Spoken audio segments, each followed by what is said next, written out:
Yeah, it's the Ringside Report Network. It's the WWE Fastlane post show. Let's do it. Start.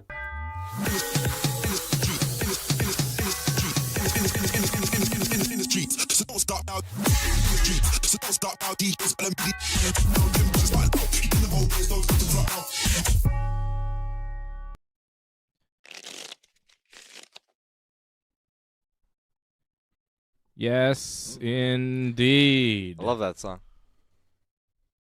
Give me my shot. That's me dancing.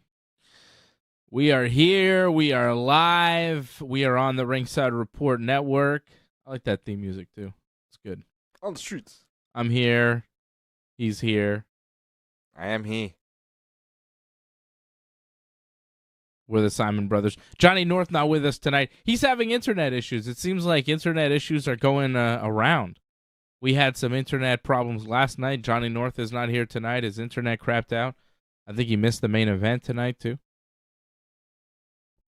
So hopefully everything is going well for Johnny. But we are here to recap a WWE Premium Live event that went under 3 hours, which is pretty rare. Quite. And I'm seeing people in the chat already excited that the show ended early.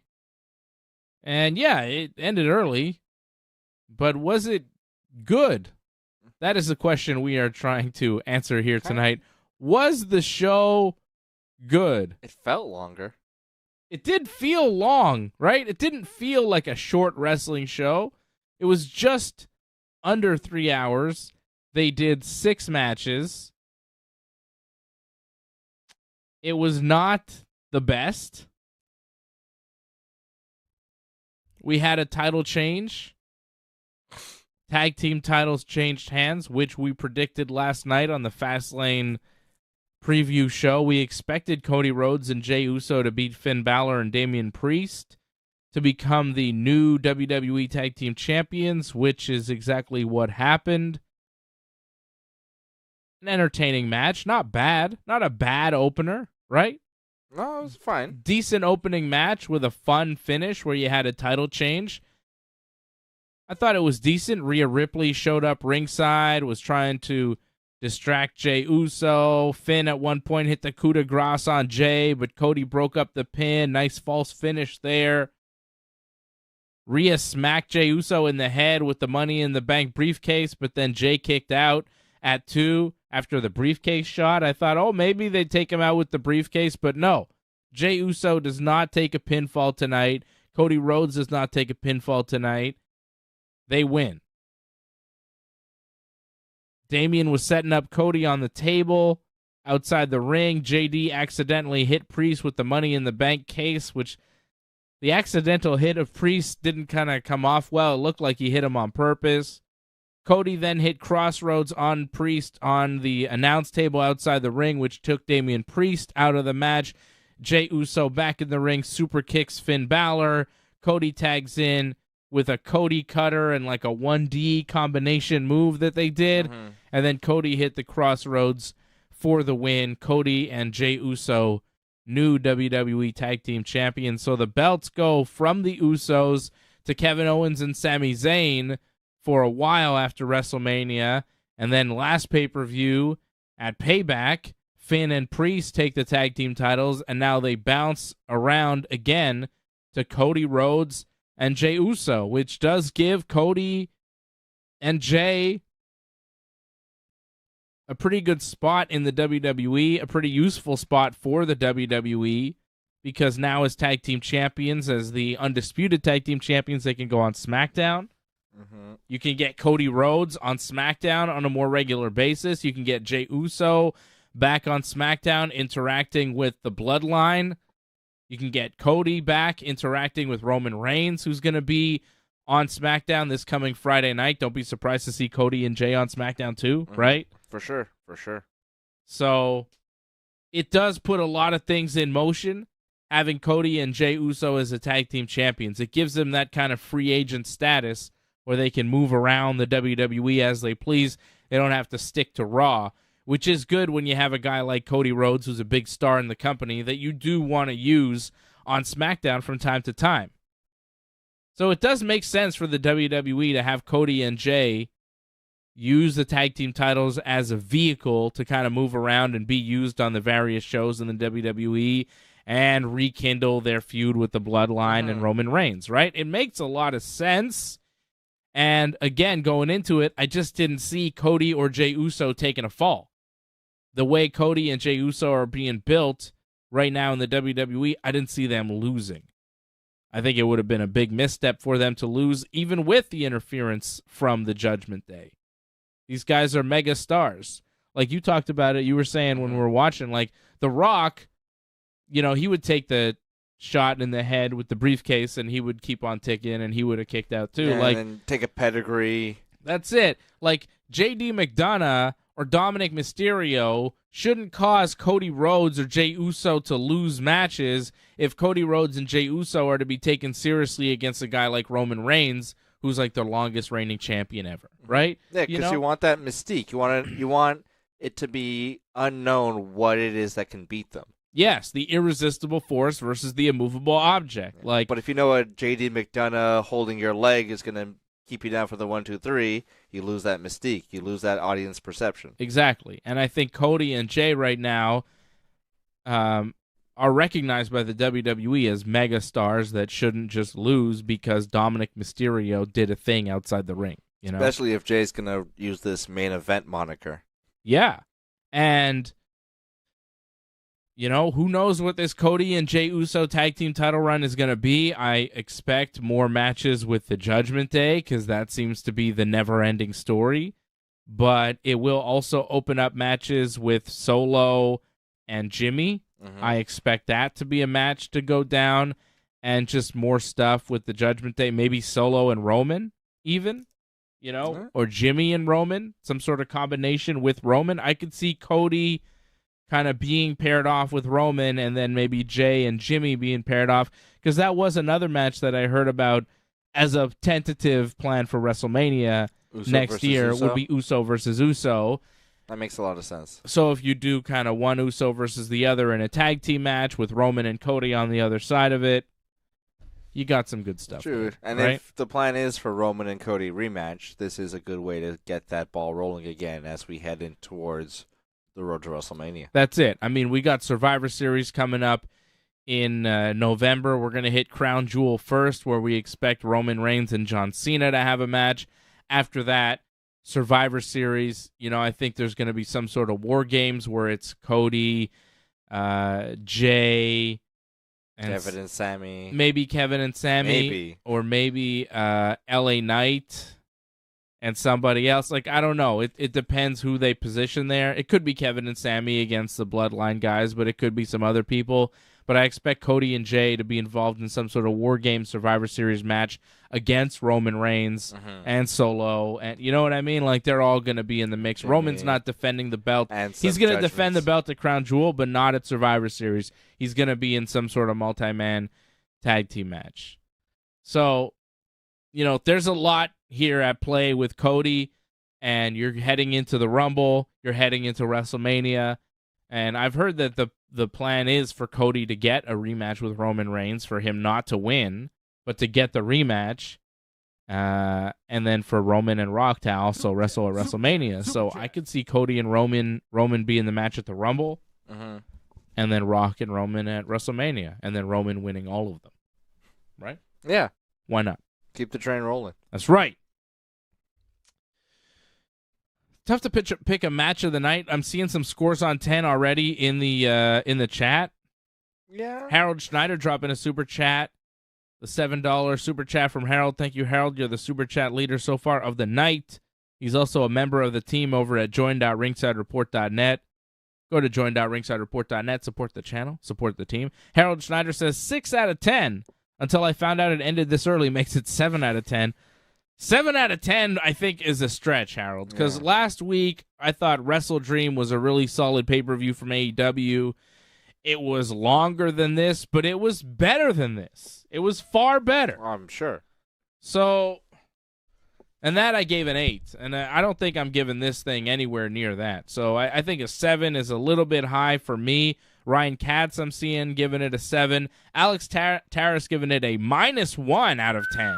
-1. Wow. I didn't think this was a good pay-per-view. Bob Burger's giving it a 5 out of 10, and that's around where I am. I thought we had some decent matches. The opening match was a fun tag team match.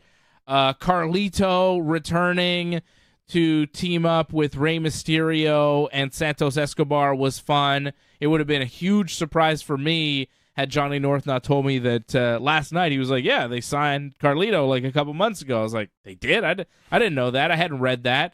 And then when Carlito showed up, I was like, oh, Johnny was right. It's Carlito. But I was pretty happy anyways because I love Carlito, and he looked wonderful to see. He looked ginormous. Body guy.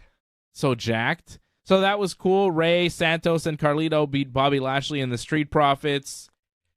Carlito hit the backstabber on Montez for the win. It was like the match. Standard. Like it was cool to see Carlito.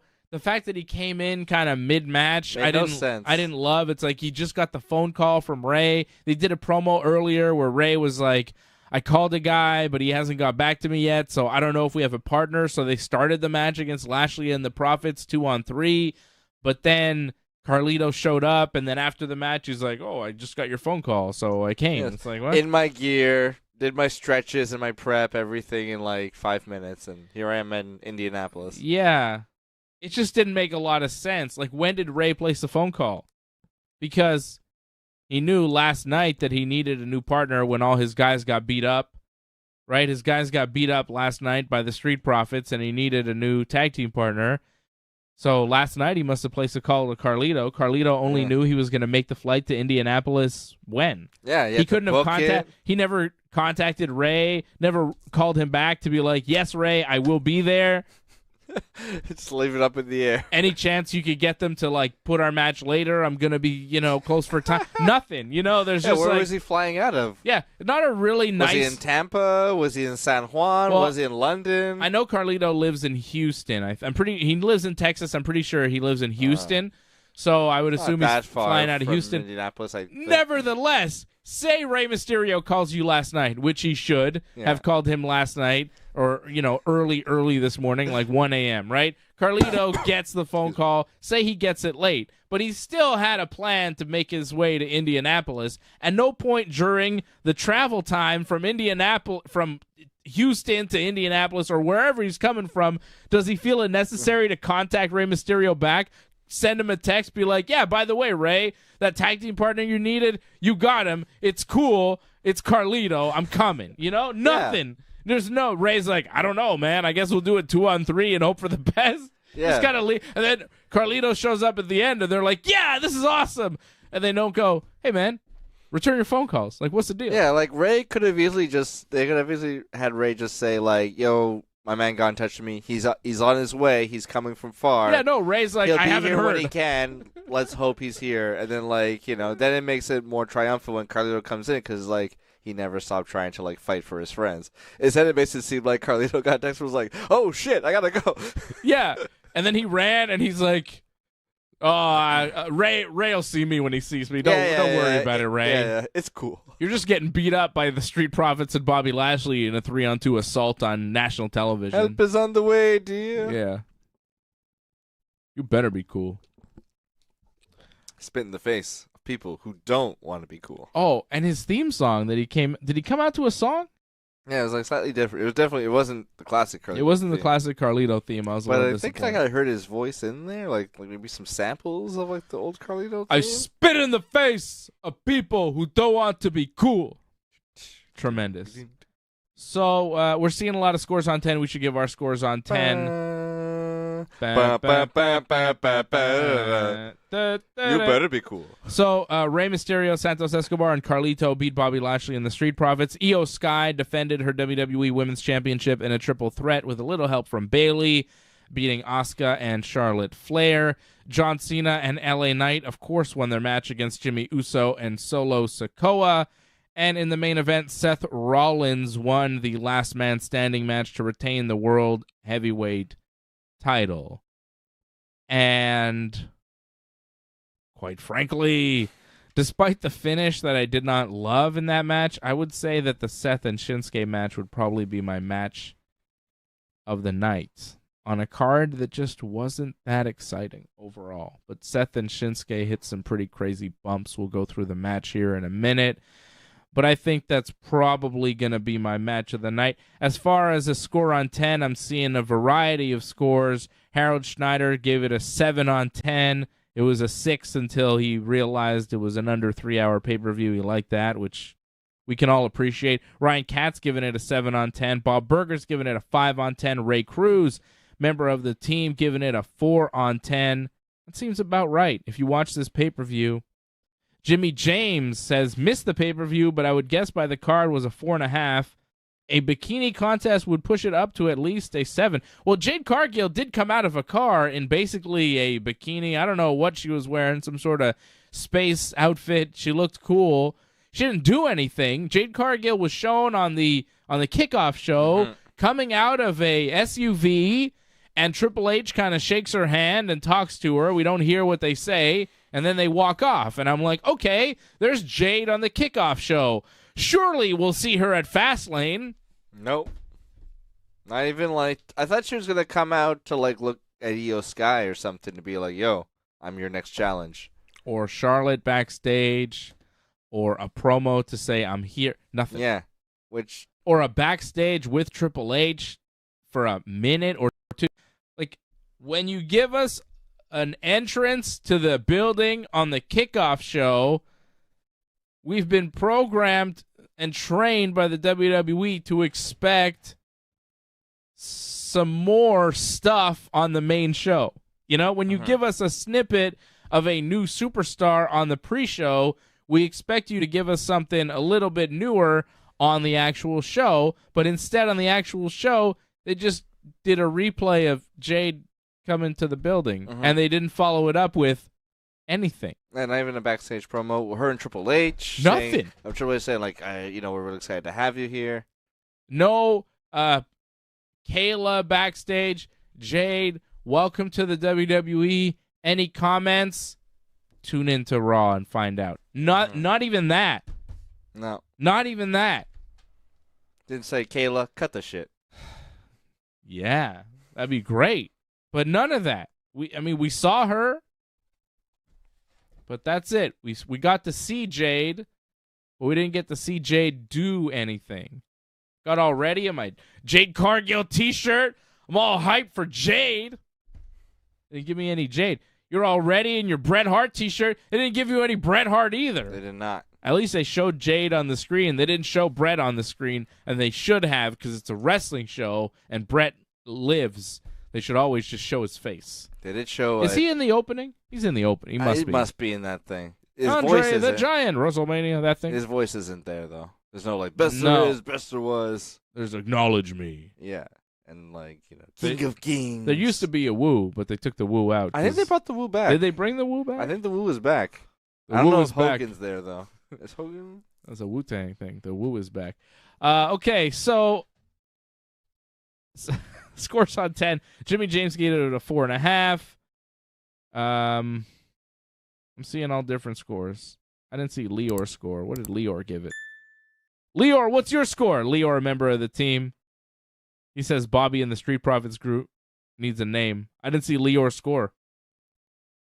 Probably will call himself the Hurt Business again, or like same kind of concept. Street Business. Street Business. That's not bad. Bobby's Profits. Bobby and the Profits. Yeah, that sounds like a band. Yeah, Bobby and the Profits. Or Bobby, Bianca, and the bumbling Babble Bonkers. Bobble Bonkers. Yeah. I don't know. Maybe Bob is Babble Bonkers. So different scores on 4. They're varying, right? Some people going 7. 7 seems to be the tippy top of what people are willing to give this show, right? I'm seeing a lot of 4s and 5s. I'm going to be nice and give it a 5, but honestly, it was a pretty weak show. The matches weren't terrible, but they weren't particularly great either. No, they were pretty unremarkable. Like, I think the main event was the best match, but it wasn't good. It wasn't my favorite match, I mean, I could, like, I could name you 3 or 4 matches at Wrestle Dream that I preferred to anything that I saw tonight for the WWE.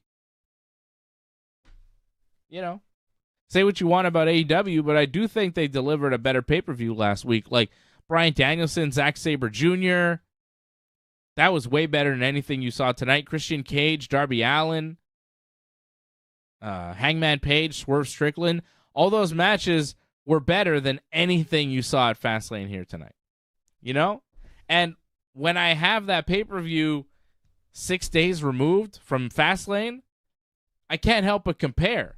For sure. Still fresh. Yeah, it's fresh in my mind. And I was like, even after Wrestle Dream, I was like, yeah, it's pretty cool. I wasn't blown away, but it was pretty damn good. Had some great matches. I was like, maybe a 7, but because of Danielson, giving it an 8. But this is like, giving it a 4 or 5, I think, is the right ballpark. It's nowhere near the quality. It's not close. As far as the in-ring action, when you give us the pay-per-views, when it's not about the TV or the production or the promos or the backstage politics or all the nonsense, when it's just about the actual in-ring action, AEW is doing pretty good. Because this WWE show tonight, like, it was nothing special. And they didn't do them any favors with the booking of it, because on paper it wasn't anything special, but it didn't over-deliver. No. Nothing kind of went, wow. That was pretty good. Yeah. It was like, fine. Everything was like, all right, what's the next thing? Are they going to have a surprise? Are they going to do anything cool? Is Jade Cargill going to show up? You know, like, we were kind of wondering, like, the whole night. I was just waiting for the next thing. I was like, okay, what else are they going to do here? Do they have anything exciting? And the big exciting thing, like the big surprise that they threw out, was Pat McAfee doing a promo in the ring. Again. And maybe for the fans in Indianapolis, it's cool because he played football there. But for me, watching at home, I'm like, Pat McAfee. You have The Rock with you this time? No. No one cares then. Yeah, it was pretty...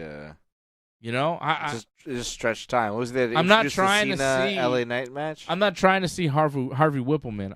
I came to see Yokozuna. You know what I'm saying? I don't want to see Pat McAfee. I want to see The Rock. Yeah. He's kind of like a more jacked Whippleman. Yeah. Or Jimmy Hart. He kind of just brought The Rock to SmackDown. He like managed to bring him in. Jimmy Hart's fine, but I want to see Hogan. Although Harvey Whippleman and The Rock are actually pretty close too. Oh yeah. He bought Harvey Whippleman a car. Oh yeah. Yeah, because that guy, he's downtown Bruno. He was with The Rock when The Rock was a kid in Memphis. Like, they're really close. I wasn't even thinking about that. But yeah, Harvey Whippleman. A lot of people don't even know who Harvey Whippleman is. Did Harvey Whippleman manage Yoko? Was he ever in the mix? I don't think so. I think I'm getting confused. Was it only confused. Fuji? No, it was Fuji and Cornette for a while. Yeah, Cornette. He had 2 different managers, which is how big Yoko was. It was huge. Whippleman managed... Who was like his main guy? Is it King Kong Bundy? Maybe. I remember him with Mr. Hughes. Mr. Hughes, baby. Mr. Hughes. People forget about Mr. Hughes. They shouldn't. Big. He was awesome. Who was he meant to wrestle? Shawn Michaels? Well, he did a big angle with Taker. Oh, Taker. Yeah. He did a big angle with The Undertaker. He stole the urn. He took his powers. It's pretty big. It was a big deal for Mr. Hughes. What was his gimmick, Mr. Hughes? He was a bodyguard. Yeah. He was just big and mean-looking. And you call him Mr. Hughes. Yeah. He had sunglasses on. He wore the sunglasses during his match. Right. That was part of his gimmick, is that he could wrestle with the shades still on. Big football player, dude.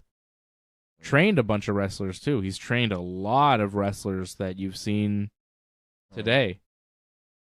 He has the school. I believe he trained Kiera Hogan, Oh, yeah. who is the lady who was spanking Tony Storm on Collision tonight. Oh, yeah, was she? Yes. Oh, yeah. Which was the big... people were tweeting about that tonight. I kept seeing a lot of clips like, look at this, Tony Storm getting spanked by Kiera Hogan repeatedly in this match. Like, several spanking spots of Tony Storm. They knew what the fans were coming to see.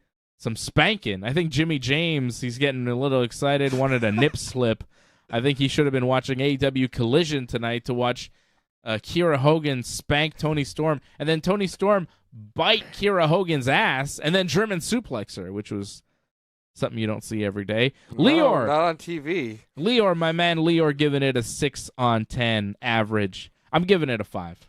That's my score on 10 for WWE Fastlane. Didn't think it was very good. The triple threat match, the women's triple threat was okay. EO beat Asuka and Charlotte. Cena and LA Knight was nothing special. The main event, I would say match of the night. What do you think? Score on 10? Give me your match of the night, too, because I guess I'll say 5 also. I have a little, I was thinking maybe 4.5, but then I was thinking, we had Cena. It's nice to see Cena. So I guess a little half-point bump. You don't watch a lot of the TV, though. He's on SmackDown all the time. He's on SmackDown all the time. Seeing Cena tonight was yeah, I see you every week, John Cena. It's not that special anymore. And the match itself. Yeah, the match itself was pretty, he just took the heat the whole time, from the get-go. It wasn't great. And then it was a hot tag, and then it was finished. It was very house show style match. He's limited, John Cena, in what he can do. Yeah. But as for a match of the night, the opening match was all right, but I guess the main event, but only for the last 10 minutes. Yeah, it started off pretty bad. Once the Meteora spot happened, I think the match kind of started picking up a bit, where Shinsuke just smashed his face into the barricade. Yeah, that was sick.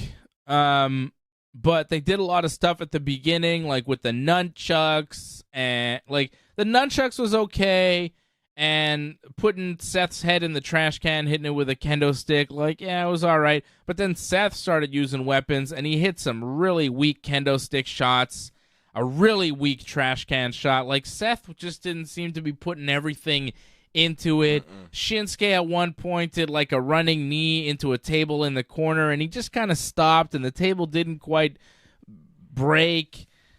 But maybe it wasn't supposed to break because it broke later on. Right. But I feel like it broke later on. They used it later on because it was still there, and they wanted to break it really.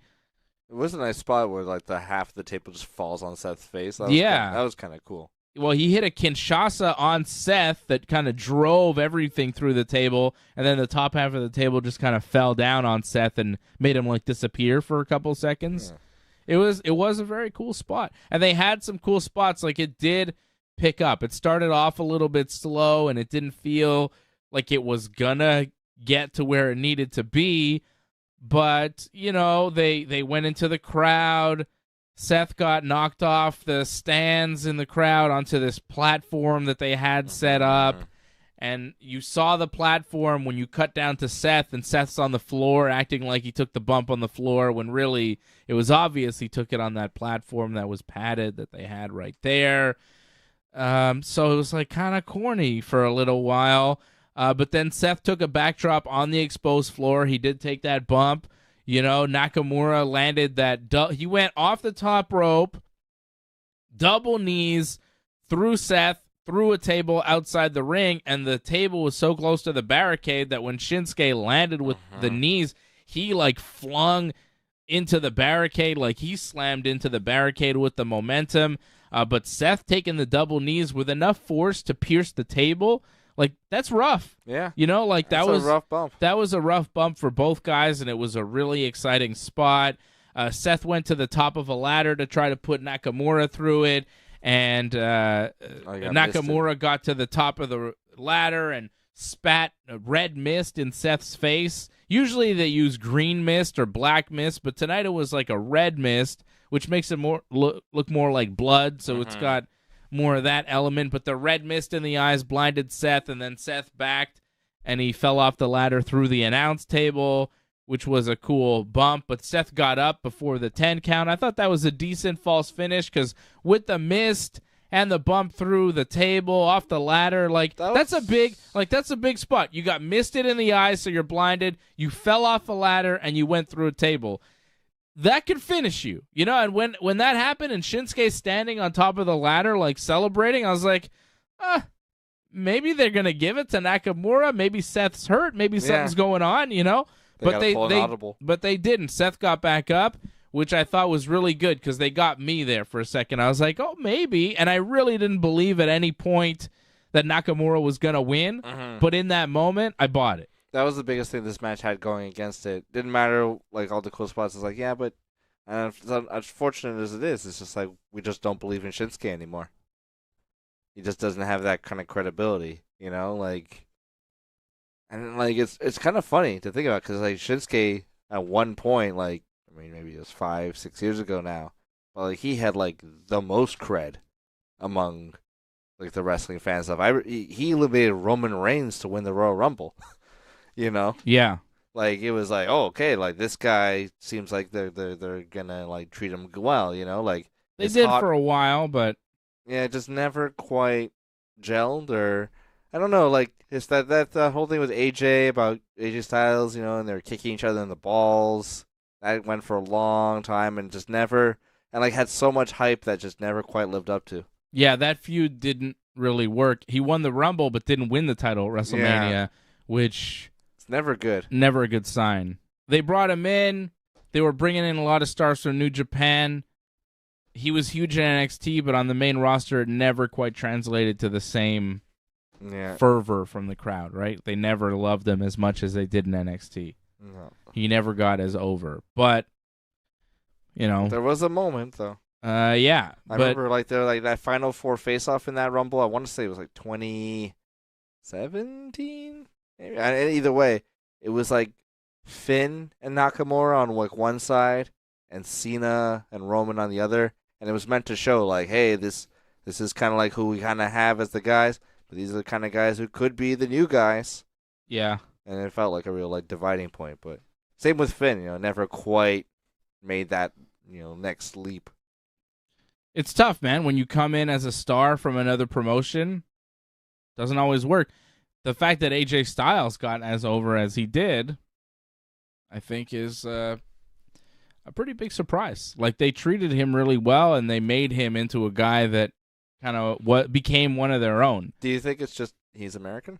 And so it's just, you know, like Vince I think it helps. Always has trouble with guys not from America. Maybe.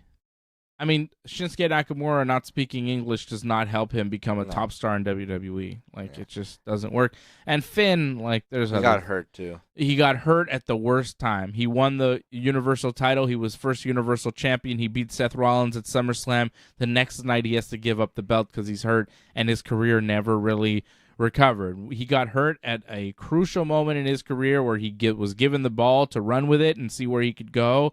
He got hurt. He was out for a while, and he never got that same momentum back.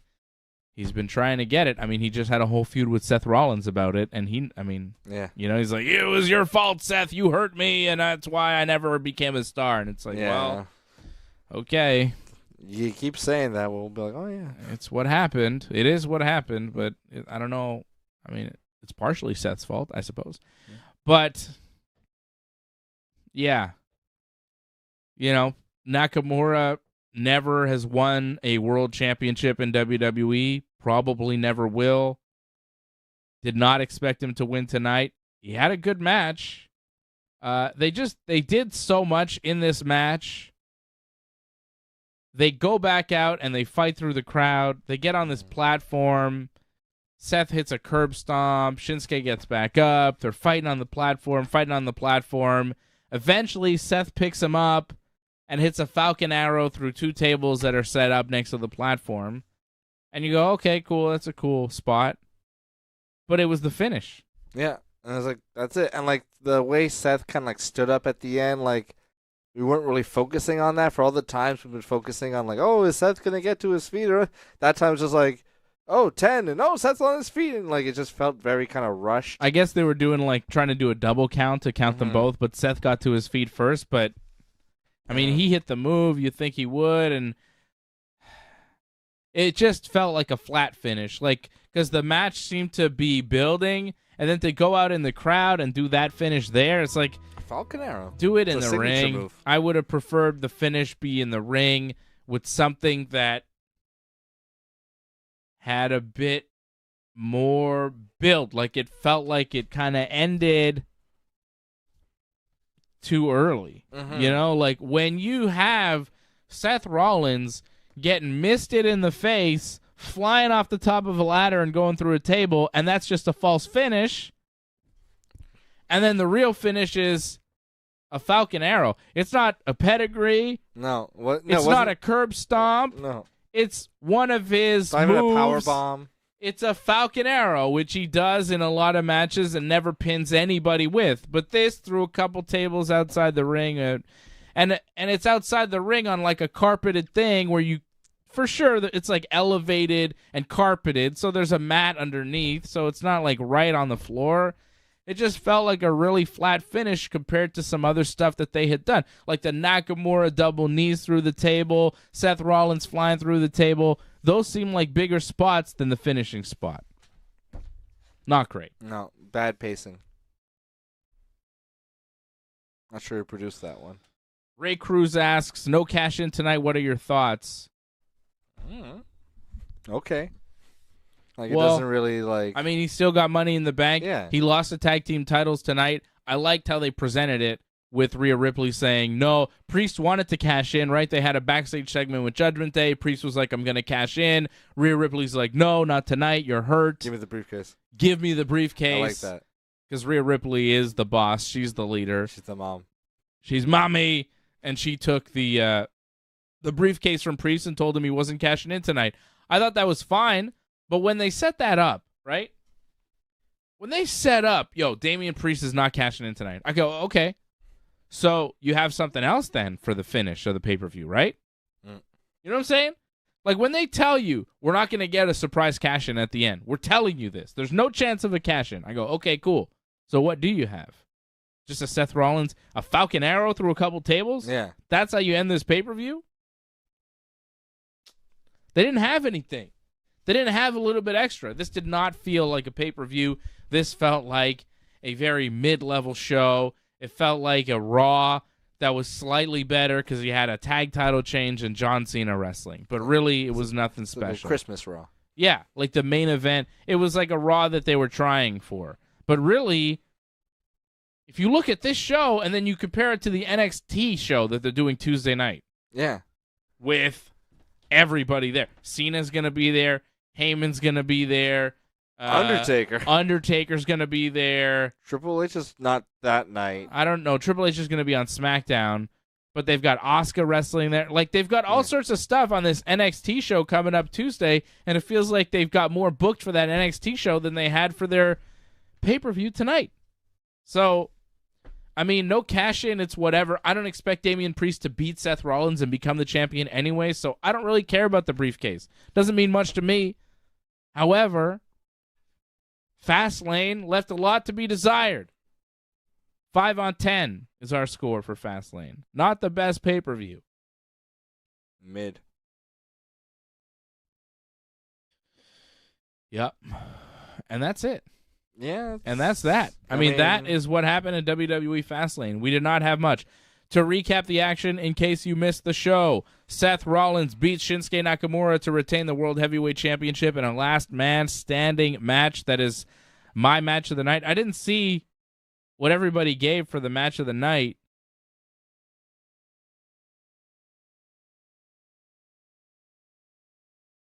What's everybody? You're giving the main event, yeah. You're giving the main event. Yeah. I'm not seeing anybody in the chat giving anything other than the main event. Anybody think got a consensus. Something else was better? I thought the women's triple threat match was pretty good. It felt about as good as the house show match that they did here. Yeah, I even felt like the house show match might have been better. Yeah, but I mean, it was in person too, so that helps. But it felt like basically the same match. So I feel like a lot of the cool spots that they did, I'd seen already in person. Yeah. It was all right, but I'm pretty sure the finish was exactly the same. Right? Except I don't think there was a Bayley. There was no Bayley. But the finish was the same, with Charlotte putting Asuka in the figure 8, and then Io hitting the moonsault for the 1, 2, 3. Covering Charlotte. Except this time, Asuka was tapping out, but the referee didn't see because Bayley was distracting the ref, and then Io got to the top, hit the moonsault 1, 2, 3 on Charlotte. But it was like the same finish, same match that we saw at a house show here like a month and a half ago. So it was good, but It didn't feel that special. Io beats Asuka and Charlotte to retain. John Cena and LA Knight over Jimmy Uso and Solo Sikoa. It was fine. Cena hit the 5-knuckle shuffles. LA hit his finisher thing and then pinned Jimmy Uso. I thought the moment of that match was when Cena went to raise LA Knight's arm afterwards, and then LA Knight kind of shook him off, and Cena was like, "What?" And then LA Knight raised Cena's arm and like gave respect to John Cena. That was cool. That was a cool moment there, and it was might have been the moment of the whole show. Yeah, I thought it was the coolest moment of the whole show. Cody and Jay winning the tag titles is all right, but fine. I liked LA Knight and Cena, the post-match thing. That was my favorite part of the whole show. And also Seth going off the ladder through the table. That was a cool spot. And the Meteora. The double knees cool. There. Yeah, that was sweet too. Like, that match was pretty good. Yeah. I just wish they had a bit of a better finish, you know? If that match had a slightly better finish where, you know, you go back into the ring. I don't like finishes outside the ring. I like it when they do it more in the ring. I know it's a last man standing, but I've seen better last man standing finishes. And I think it would have been cool, like, if Seth hit his finishing move to put Nakamura away. Like, if he would have hit him with the curb stomp through a table off the top rope in the ring, something like that. Mm-hmm. You know, you set Shinsuke on a table in the ring, you go off the top, curb stomp, put his whole ass through the table, bada bing, bada boom, you win. I think that would have been a more kind of like, whoa, big pop finish. And I think that's what that match needed, a little bit more for the finish. John Cena and LA Knight, Jimmy Uso and Solo Sikoa, as I said, you know, it was what it was. Rey Mysterio, Santos Escobar, and Carlito against Bobby Lashley and Street Profits. Rey, Santos, and Carlito getting the win. That match was what it was. Like, those two matches, the Cena match and the Carlito match, were mostly about who was in the match and not really about what actually happened. Yeah. Especially the Carlito match. I couldn't tell you any spots. And the Cody Rhodes and Jey Uso against Finn Balor and Damian Priest, there was a lot of outside interference from Rhea Ripley, Dominic Mysterio, JD McDonough. Like, all those people were outside the ring causing havoc. Kevin Owens and Sami Zayn nowhere to be seen. Nope. On this show. No Don't come and help. No nothing. They were a massive part of the show not 6 months ago, and now they're just kind of not there. It's a bummer. You would think they would have helped their friends. Yeah. Against the Judgment Day, but I guess they're a little sour about helping their friends take their tag team titles that they just lost. But I don't know. It's weird what's happening with Kevin and Sammy right now. But Cody and Jay beating them, Finn and Priest to win the tag titles, probably the biggest story coming out of the show. Yeah. New tag team champions, and Cody Rhodes and Jey Uso, like we talked about earlier.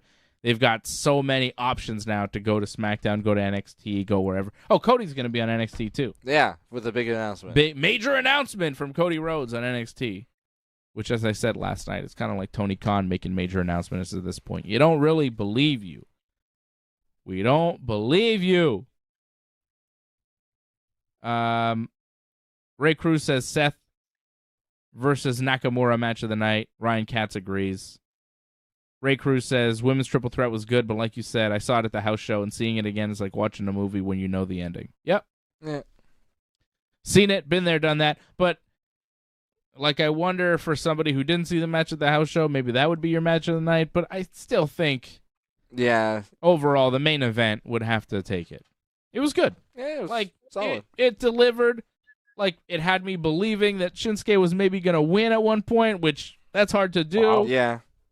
Yeah, like Jimmy James said, that's the beauty of the sport. They still got you, Dave, with all your experience. They still got you for a moment of thrills, chills, etc. Like that, you know.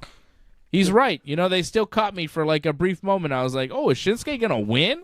Yeah, are they doing this? Because pro wrestling, man, you never know. They put the belt on Jinder. I have been convinced of a lot of things. I was convinced Undertaker was gonna beat Brock Lesnar at WrestleMania. You know what I mean? Mm-hmm. You never know what's gonna happen.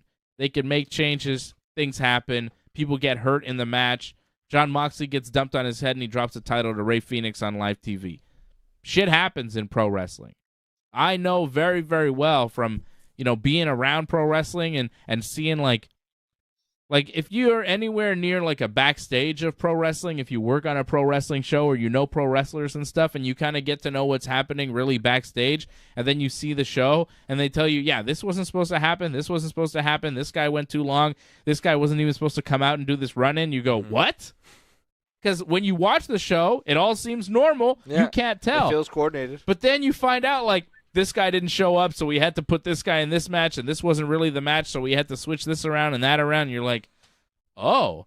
And this happens at every level of pro wrestling, from the smallest indie promotion to the biggest levels of pro wrestling. There is so much swirling around that you never know what's going to happen. Things change at the last minute, is what I'm saying. You know, like, you may think you know what the story is, what the plan is going in, but things happen.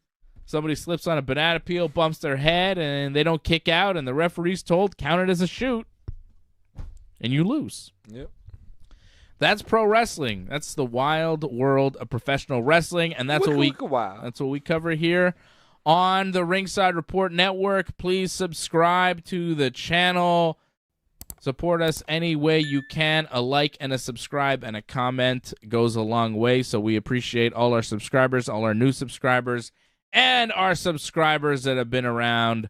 We love you all the members especially. Big shout-out to Ray Cruz, to Leor, to Harold Schneider. Harold, thank you. You are our Super Chat leader of the night, so big shout-out to Harold.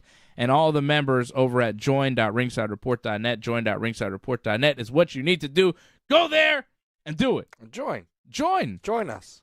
Join us. We are here, and we've got a very, very busy month of October. Next week, next Saturday night, we will be covering the Dylan Dennis Logan Paul boxing match, which is happening, which is going to be bananas. So we'll cover that next week. The following weekend, it is UFC 294, which will be Islam Makhachev versus Charles do Bronx Oliveira in a rematch, a very big pay-per-view out in Abu Dhabi. That'll be an afternoon show.